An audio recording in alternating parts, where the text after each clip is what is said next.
সুপ্রভাত। আমি অনৃতা। ঘর গৃহস্থালির টুকিটাকি আজকের ব্লগে তোমাদের সবাইকে স্বাগত। আজকেও খুব কুয়াশা পড়েছে। কদিন ধরে আমাদের এখানে এরকম কুয়াশা পড়ছে যে একদম রাস্তাঘাট দেখা যায় না। তো আজকে দেখলাম মোবাইলে এখানে টেম্পারেচার 12 ডিগ্রি, কিন্তু আমার তো মনে হয় তার থেকেও বেশি হবে, কারণ ঠান্ডাটা যা লাগছে তাতে তো মনে হচ্ছে এর থেকেও কম। আর আজকে দেখো সকালবেলা ঘুম থেকে ওঠার পরে দেখছি আমাদের বেডরুমের যে জানলার কাচগুলো একদম এরকম ভিজে রয়েছে। বৃষ্টি কিন্তু হয়নি, কিন্তু ওই ওস পরেই মনে হচ্ছে যেন একদম ভেজা হয়ে আছে। আর জানলার কাচগুলো দেখে মনে হচ্ছে যে আমরা কোনো একটা হিল স্টেশনে আছি। দেখতে পেলে কি অবস্থা আমাদের এই জায়গাটায়। কদিন ধরে এরকম হচ্ছে সকালবেলাটা, মানে কুয়াশা কাটতে কাটতে প্রায় 1টা 2টো, আবার কোনো দিন আছে সেটাও হয় না, তোমার মেঘলাই হয়ে থাকছে, রোদ তো নেই।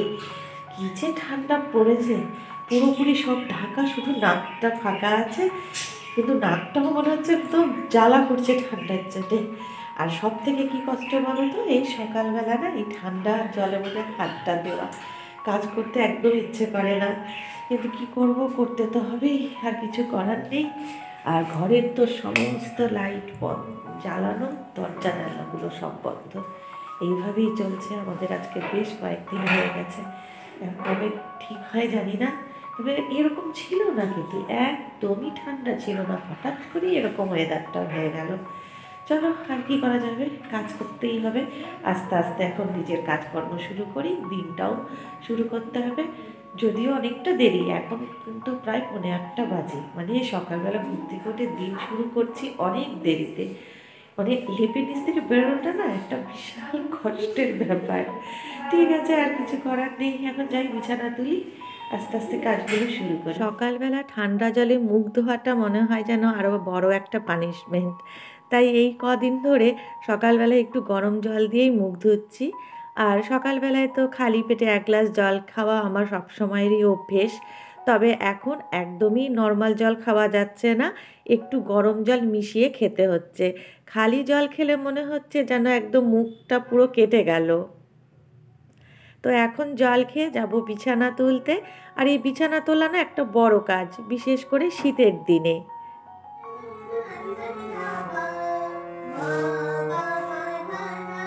আসলে শীতের দিনে কি হয়, অনেক লেপ কম্বল থাকে, তো এগুলো ভাঁজ করা, তারপরে এগুলো সরিয়ে আবার বেড কাভার পাতা, যার জন্যে সব কিছু মিলিয়ে আমার মনে হয় শীতের দিনে কাজটা একটু বেশি বেড়ে যায়।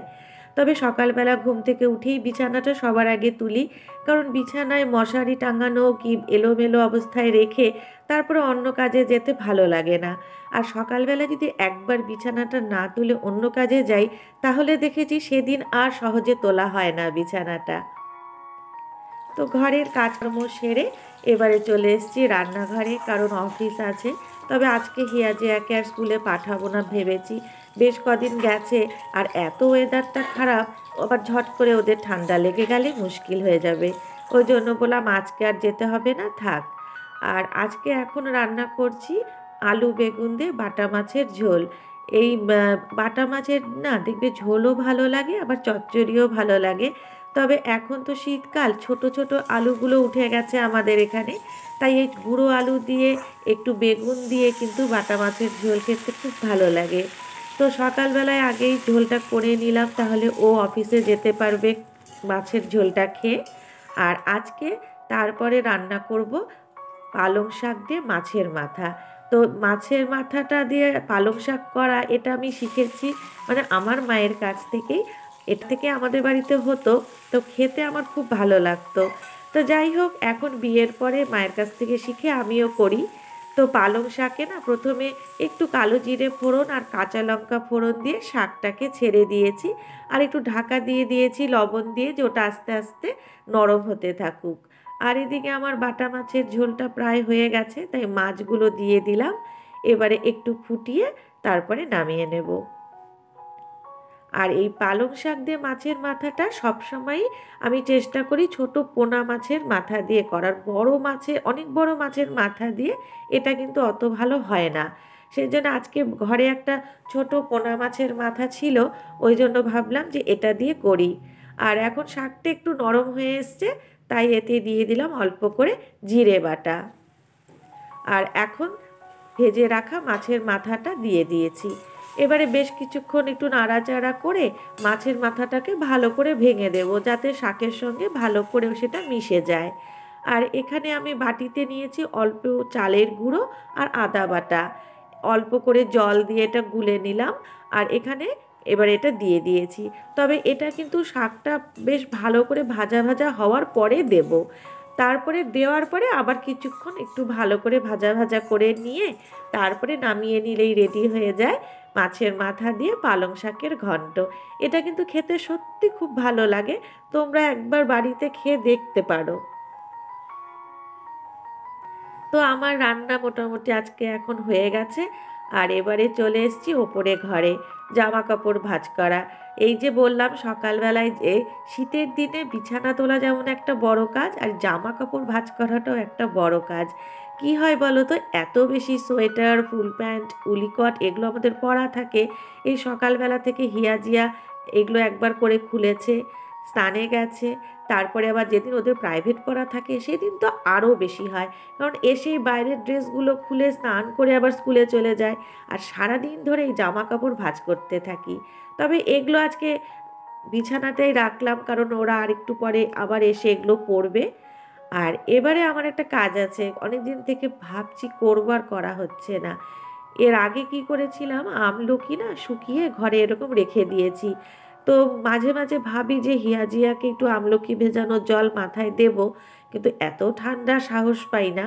তো আজকে ওই জন্য ভাবলাম যে একটু তেলে দিয়ে রাখি। তো আমলকিগুলো খুব বেশি শুকিয়ে গেছে, সেই জন্য একটু শিলপাটায় নিয়ে একটু থেতো করে নিয়েছি, তারপরে তেলে দিয়ে দেব। আগের থেকে তো তেলে একটু মেথি, তারপরে তোমার কারি পাতা এগুলো দিয়ে রাখি, এগুলো তো তোমরা সবাই জানো, সবাই কম বেশি এগুলো করি। তো এটা তেলে দিয়ে একটু ফুটিয়ে রেখে দেব হালকা করে, তারপরে যখন ওদের মাথায় তেল দেব তখন এটা দিয়ে দেওয়া যাবে। আর এখন দেখো একটু বেলা হওয়াতে কুয়াশাটা একদম কেটে গেছে, একটু রোদ উঠেছে। তো হিয়াজিয়াকে ওই জন্য বললাম ছাদে এসে একটু দাঁড়া। আর এখানে কাজু কিশমিশকেও একটু ছাদে এনে দিয়েছি, কারণ অনেক দিন থেকে ওরা না ঘরে আটকা পড়ে আছে, এত ঠান্ডা বারান্দাতেও দিতে পারছিলাম না। আর দেখো ছাদে এসে কি খুশি, মানে কাজু কিশমিশের আনন্দের আর সীমা নেই। ওদেরকে দেখে সত্যি বোঝা যাচ্ছে যে ওরাও আজকে অনেক দিন পরে ছাদে রোদে এসেছে।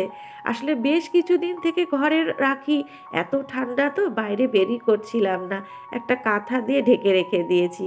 তো আজকে এসে খুব খুশি। তবে ছাদে না বেশি রাখতে পারি না, কারণ খুব চিল ওড়ে। তো আমার খুব ভয় লাগে কখন যে এসে ঠোকর দেবে, যার জন্য হিয়াজিয়া এই সময়টা আছে জন্যে ওদেরকে এনে রেখেছি।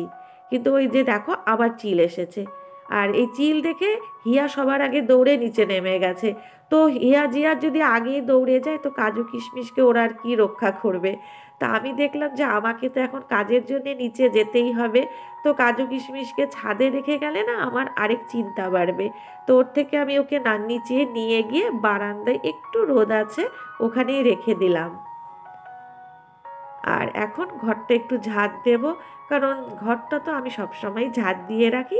তারপরে আমার যে কাজের দিদি আছে ও এসে ঘরটা মুছে নেয়। ঝাঁট দেওয়াটা ভালো না হলে আমার মনে হয় যে ঘরটা পুরোপুরি পরিষ্কার হয় না। এটা বলতে পারো আমার একটু বাতিক আছে। আর আজকে আমার আবার আরেকটা কাজ বেড়েছে, এখন তো শীতকাল, ঘরে পরার জুতো সবসময়ই পরতে হয়। তো আজকে আমার হাজব্যান্ড আবার কি করেছে, ঘরে পরার জুতো পরে নিচে কলপাড়ে চলে গিয়েছিল। তো ঘরের জুতোটা যদি নোংরা হয় তাহলে ঘরটাও নোংরা হয়ে যাবে, যার জন্য বাধ্য হয়ে আজকে আমাকে আবার জুতোটা ধুতে হলো, কারণ অফিস থেকে এসে আবার ওর লাগবে। যে ঠান্ডা, এখন খালি পায়ে মেঝেতে পাড়াই দেওয়া যায় না। তো জুতোটা একটু রোদে দিয়ে দেব, তাহলে শুকিয়ে যাবে। আর আজকে যাব একটু এখন ওই বাড়ি, মানে আমার মা বাবার ওখানে। আসলে কি হয়, কাছাকাছি যেহেতু আছে, একটু ভালো কিছু রান্না করলে মনে হয় দিয়ে আসি, সেরকম মারও তাই মনে হয় কিছু রান্না করলে হয়তো পাঠিয়ে দেয়। ভালো বলতে কি, ধরো হয়তো যে জিনিসটা মা বাবু ভালোবাসে সেটা। আজকে যে বললাম পালং শাক দিয়ে মাছের মাথা করেছি, তো তো ওটা খুব ভালোবাসে মা খেতে। তো ওই জন্য ভাবলাম যে যাই গিয়ে আগে একটু দিয়ে আসি। আর আমার টিপ রাখার জায়গাটা তোমরা দেখতেই পেলে। মানে আগে না ড্রেসিং টেবিলে লাগিয়ে রাখতাম, কিন্তু এত বাজে দাগ হয়ে যেত, যার জন্য এখন গোলাপ জলের শিশির ওপরে লাগিয়ে রাখি। এটা যে কি একটা আমার বাজে অভ্যেস। তো যাই হোক, এদিকে মোটামুটি রেডি হয়ে গিয়েছি, আগে যাই গিয়ে দিয়ে আসি, নইলে আবার বেলা হয়ে যাবে, বাবু মার খাওয়া হয়ে যাবে, এসে তারপরে স্নান করে নেব। আর একদমই কাছে, আমাদের বাড়ি থেকে হাঁটা পথে 5 মিনিট লাগে। আমার আজকের ব্লগটা যদি তোমাদের ভালো লেগে থাকে, প্লিজ একটা লাইক আর অবশ্যই একটা কমেন্ট করে দিও। আর আমার চ্যানেলটাকে সাবস্ক্রাইব করো। আজকের মতন ব্লগটা তাহলে আমি এখানেই শেষ করছি। তোমাদের সঙ্গে দেখা হবে আবার নেক্সট ব্লগে। তোমরা সবাই ভালো থেকো, সাবধানে থেকো, সুস্থ থেকো।